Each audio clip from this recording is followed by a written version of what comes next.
This is the Fifth Estate Winning Headlines, your media police post.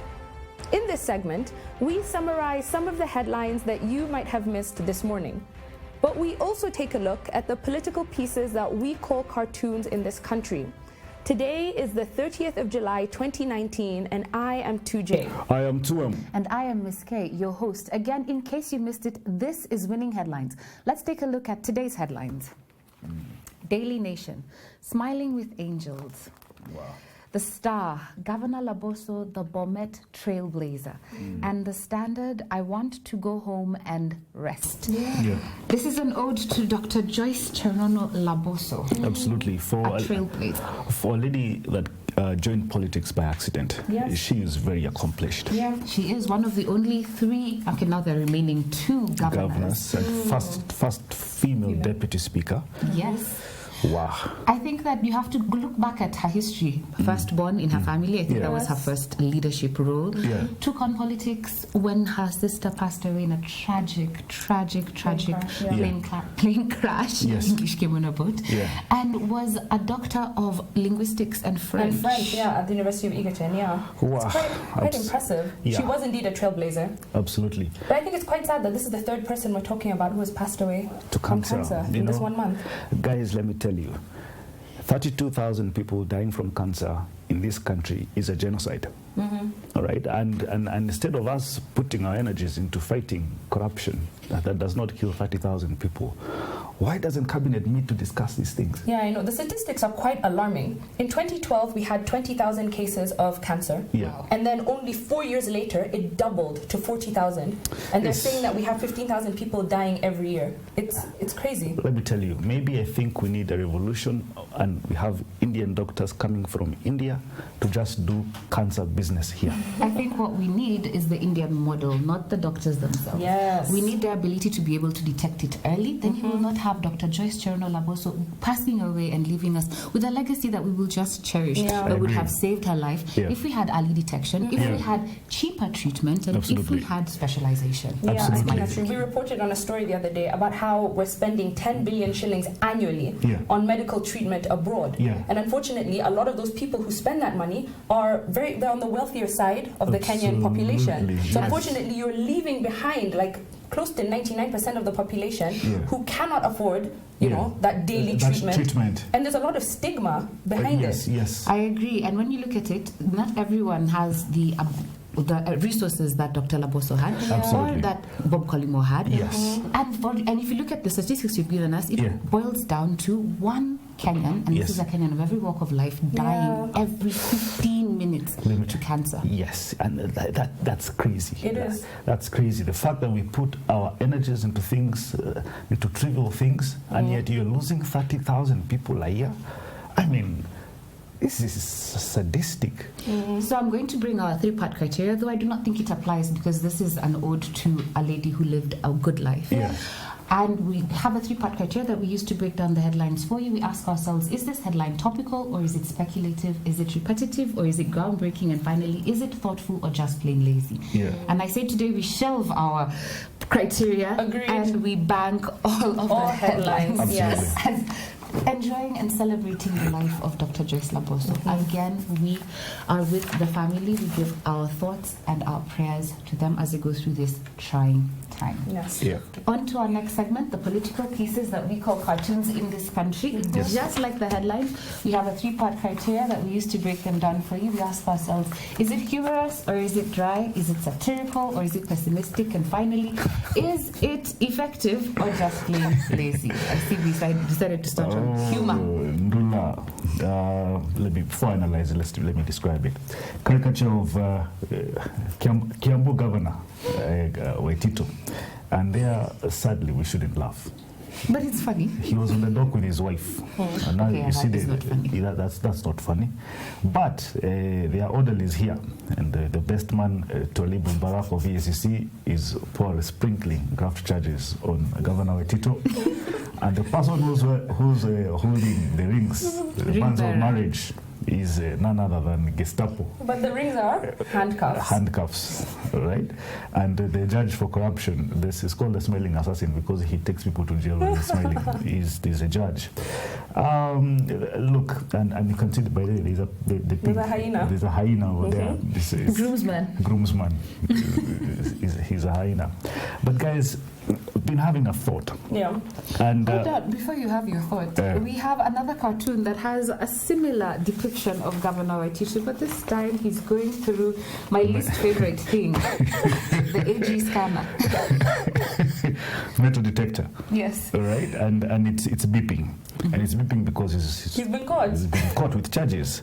And but Waititu will say, you see, they are targeting my community. So is it my community that is targeted, that is beeping? I don't know. You tell us. All right. Here is what I wanted to say. By the way, when I saw Waititu in court yesterday, I said, for that to be sanctioned, it needed a higher power. But I'm not going to go there. Where I'm going is this. I have a feeling that there's a man who's very quiet right now, and that man is Matiangi. Haji said that he's received the file on Roraka. Yeah. And I have a feeling he's about to move to Matiangi. But I don't think Matiangi is an end man. And Matiangi is being, the reason I'm saying that is because it is said that when Matiangi was CS for medication, he allowed payment to be made, 1.5 billion shillings, for government land, which was not meant to be paid for. Essentially, the government was buying land that they already owned. Precisely. Yeah. But here is where I am going. Okay. I don't think Matiangi is an end man. I think the person they're going for is number 2 in command.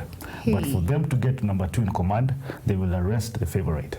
It will be the fall of the favorite. Fall of the favorite. Those are tough words. And I will say this. Matiangi should take a reading from the book of Rotich. Yeah. Sometimes you can see a scandal away off and think it's not going to come for you. Absolutely. Absolutely. But they should also bear in mind that the court is the one who's going to be the determiner of whether or not that payment was correct or incorrect. Yeah. And he should have watched for the things that were coming his way, the sins of the 1981 that were coming his way. And I think we've agreed that there's a lot of inconsistencies in this story that we've agreed to not speak on until there's a time when the court has spoken officially. Absolutely. And then I think at that point we can see with clarity what actually happened. Absolutely. So what do we say about these cartoons? And one more, which I say we put in the parking bay. It is Ozone's cartoon, an ode to Joyce Laboso and Ken Okoth. And he... in Ozone Speak says that we should get concerned. I mean, it's I think my view, it's clever. We should get concerned, play for concerned. Right? Of course. But if I mean stating the fact that we stated earlier, but I don't know. I think we put it in the parking bay just out of respect. I think that's important. Put it in the parking bay. However, thereafter, if we had to choose, I have to go with Ndulas. I really do. I will go with Ndulas as well. And I think part of it is I think you made it better by saying that he's sprinkling them with characters. This is fantastic. So we cartoon is from Victor Diva of the Daily Nation. Yes. And what is our final thought? Our final thought, inspired by a book that we love here. Yes. Right. And it's entitled "The Gatekeepers," and how the White House chiefs of staff define every presidency. Yes. Written by a man called Chris Whipple. Junior, you want to give us a summary? Yes, sure, I do. But first, I have to start with a little story. Right. Oh, cool. Yes. So there's a story that he mentions in this book, and it's from the early days of the Eisenhower administration. So supposedly, soon after Eisenhower became president in 1953, a staffer, so that's a low-rung person, came running up to him with an envelope, and it was marked private and confidential. Yes. So much to his surprise, the staffer got quite an earful from Eisenhower. So he was yelled at, essentially. And Eisenhower told him, "Never bring me a sealed envelope." Yes. And he had and he had a point. It wasn't that he was upset that he had to open up his own mail. Yes. But he knew that structures had to be put in place to ensure that nothing was a surprise by the time it reached him. Absolutely. So he needed to have capable, trustworthy, and intelligent staff who he could rely on. Absolutely. He needed gatekeepers. Yes. Right? Yeah. So this book was written by Chris Whipple, as you said, who is a journalist, a writer, a documentary maker, and a speaker. Right. All of these things I say based on what this man has put on his website. I can't find any information about him. So in this book, he interviewed 17 former chiefs of staffs and 5 former presidents, all American-based. Yes. And he wrote this book in 2017 with a reissue in 2018 that added a chapter on Donald Trump, which is very interesting. Okay. So the book looks at the role of the chief of staff, which is considered to be the president's most important advisor and the person he depends on to execute his agenda. Yes. So at first it was a relatively informal position. You don't find it anywhere in the Constitution, it's nowhere in law. But what happened is that President Richard Nixon formally constituted this position, the Chief of Staff. And he did this because of his predecessor, LBJ, Lyndon B. Johnson. So LBJ hated the idea of concentrating power under one chief advisor. So instead, LBJ got personally involved in opening mail, in organizing meetings with his members of parliament, and just doing the mundane things that a president should not do. So he overstretched his time and he lost what they call the president's most valuable asset, time. So he lost that because he was doing, can you imagine UHURU opening mail? Yes, and stapling. And stapling in and, you know, organizing meetings with these people. In 15 days, will you be able to come for a meeting? Right? It's a waste of time. So Nixon was determined to avoid this problem and he put together this role of the chief of president to ensure that the lesser people could not make their way to the president. He put this person, the gatekeeper, who holds the key to the president's time and information. Absolutely. Yeah. You see, it is not, these people are not wrong to have chief of staffs, right? They had to put a barrier between themselves and the people. Look, all the way from Jomo Kenyatta had people who took the flak for him. Bio Koinange, for example. You wanted to get to Jomo, you had to go through Mbio. Daniel Arap Moi, for example, you need to get to Moi, you have to go through Biwot or JC Kulei. Mwai Kibaki, Mwai Kibaki did not run government. The person that ran government was one man called Francis Mudaura. You could not get to Kibaki without going to Francis Mudaura. What's my point here? The Mesquita yesterday in the Dictator's Handbook told us that you can never rule alone, right? But there's a lesson from a man that I've taken from this book, and that is Donald Rumsfeld. And when Donald Rumsfeld was chief of staff, he actually got, what's his name, Dick Cheney, who was once vice president under George Bush. Later. This was when Nixon was in the past. Yes, much later. And Rumsfeld became chief of staff for a man called Gerald Ford. And he told Gerald Ford this. He gave him 3 rules. For me to be a chief of staff, I need 3 conditions. You need to fulfill 3 of my conditions. Condition number 1, he wanted absolute authority over the president's schedule. Rule number 2, condition number 2, he demanded that he act as top advisor. He knew there would be a litany of advisors everywhere, but he needed his word. The buck stops with him. Yes, his word was going to be law. But point number 3, that should there have been a cabinet position that was vacant, Donald Rumsfeld wanted it. Because he didn't want to be chief of staff, and I have to say this before. I'm going to ask you questions, and you're going to ground them for us. Because we have to ask ourselves, as Kenyans, who is Uhuru Kenyatta's chief of staff? The chief of staff. Hold on. Okay. Gosh, just run to answer the question before I frame it. It is here. Wait, before I frame it. Or even more importantly, does he even have one? Have a chief of staff? And we're going to do this by defining exactly what a chief of staff is. I know that Tuji has told us the broad and short of it, but let me define for you what it is. First of all, and she skirted around this person is the second most powerful person in the country. Forget the vice president, forget everyone. The only person that they relate this person to is the president's wife. Why? Because this person does one very important thing. Tell the president things he does not want to hear. Give you the hard This truths. person takes the president's agenda and then translates it into reality. They straddle that point between policy and political practice and ensure that what the president wants gets done. As a good GSDI index. Then this person serves at the sole whim of the president.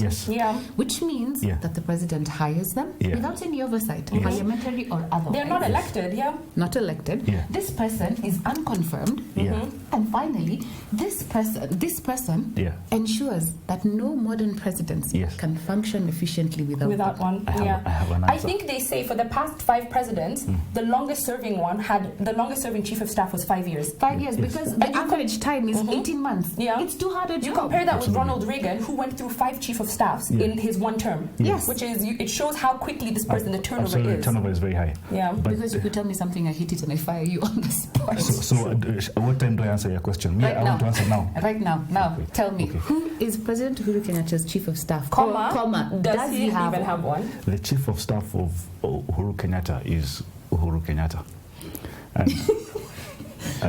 And the reason I'm saying that is because some of the decisions I am seeing coming out of cabinet would need an advisor. And I suspect that some of the things we're seeing now, especially that Uhuru Kenyatta, we are told, is the one fighting graft. Uhuru Kenyatta is the one we are told is doing Big Four. Uhuru Kenyatta is doing everything. Yeah. In my view, he should not do everything. Some of these things should be delegated.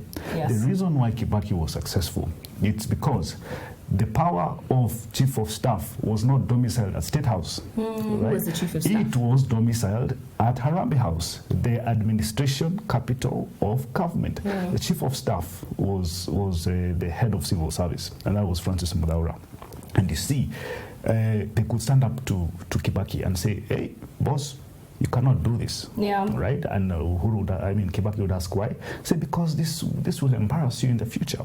Now, I don't think anybody in State House or at Harambee House, for that matter, has the guts to stand up to Uhuru and tell him, boss, you are making the wrong decisions. This will come to bite you. And I think that ties in very well to a story that's told in the book about George Bush the day that 9/11 happened. Yes. And I think most people have watched the video where George Bush was at a nursery school and he's reading to the kids, and his chief of staff walks into the room and whispers something into his ear. And he can't. Yes, and what he was telling him is that America is under attack. Yes. But he talks about it, Andy. He says that in the moment when they found out that America was under attack, he had to make the decision as to whether to disturb the president in that moment. Yes. Was it critical? And thereafter, what should he tell him? So he says in the book that he said, as I went up to the president, I had to tell him the most critical information. Absolutely. But I had to tell him in a way that it did not allow him time to ask me any questions in return. Fantastic. I just had to make it concise so that he knew in this moment, we're under attack, you need to make a decision. Absolutely. And thereafter, Bush sat in that room for another 17 minutes before making any other decisions. Absolutely. Because his chief of staff had it under control. Absolutely. And I think that that's what you need.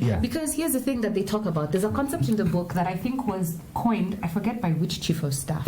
I think it was Rumsfeld. And it's called end running. Yes. End running is what happens when someone with his own agenda privately meets with the president without going through the chief of staff. What is the result? I think you have defined. I think, what is the result? You've answered your own question. The result is a presidential edict that has not been thought through and which has unintended consequences. Are we seeing that right now? I have an example for you. So Haldeman, the quintessential and original chief of staff under Nixon, I had Nixon as a president. Now Nixon was a very good president in which to create a chief of staff under.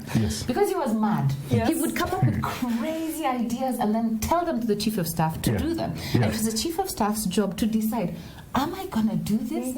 Am I going to lose my job? Will I still have it tomorrow? How am I going to say no? So one of the things he did was that there was an institute called the Brookings Institute that Nixon was convinced had files on them. And he told Haldeman, blow up their safe. Blow up their safe. So this guy says, yes, sir. Oh my God. And walks out. Comes back tomorrow. Did you blow up the safe? No, sir. They're like, why didn't you do this?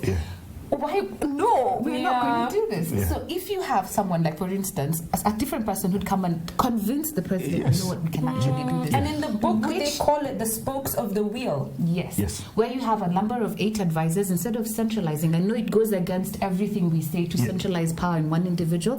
But for the presidency, you require this one individual who funnels the information, who frames decisions, and who acts as a broker between the president and any quarreling interests. Absolutely. So I think right now Uhuru is suffering from the spokes of the wheel. We don't know how many advisors he has. We know that there's family on one hand, and there's other political advisors. We don't know who they are. So there's a lot of intertwining that gets very complicated. Have I rendered you silent? I agree. I completely agree. I'm not saying that there is no position for chief of staff. Everybody knows who that person is. There is a position. Everybody knows who that chief of staff is. But my point is and I think that is also our point, that we need a barrier. We need a gatekeeper. We need a kichungi right? So that sieve. Yes, you need a sieve, so that nothing touches the president, and whatever will touch someone else. Whatever that is intended to catch the president is actually taken by this kichungi. Yeah. And these kichungis are the people that will firewall the presidency from the blunders that it's making. Yeah, that's right. This is Winning Headlines. Today we did not have a winning headline, but we kept all headlines because it was an ode to Governor Joyce Laboso. We do have a winning cartoon from Victor Ngele of the Daily Nation. Very, very funny cartoon of the marriage that I don't know if it will be. It's called Sprinkled. Sprinkle. This week we're taking you through governance and how you lead. Yesterday we looked at a book by Bruce Damiskita and Alistair Smith, The Dictator's Handbook, and that was How You Lead. And we learned there that the president cannot lead alone. Today we're looking at the gatekeepers, the people that you need, the people that you need in every presidency that define how the president runs his office and whether or not he's successful. And I will end with a small quote from this group. Yes. Our job is not to do the work of government, but to get the work out to where it belongs, out to the departments. Yes. I don't know. Do we have something like that here? Oh, I don't know. Also remember, Fifth Estate TV is on your screens. Take a moment to look for us on Star Times, on GoTV, and on Pang Free to Air. And don't forget to subscribe to our YouTube channel. Have a great day. See you tomorrow.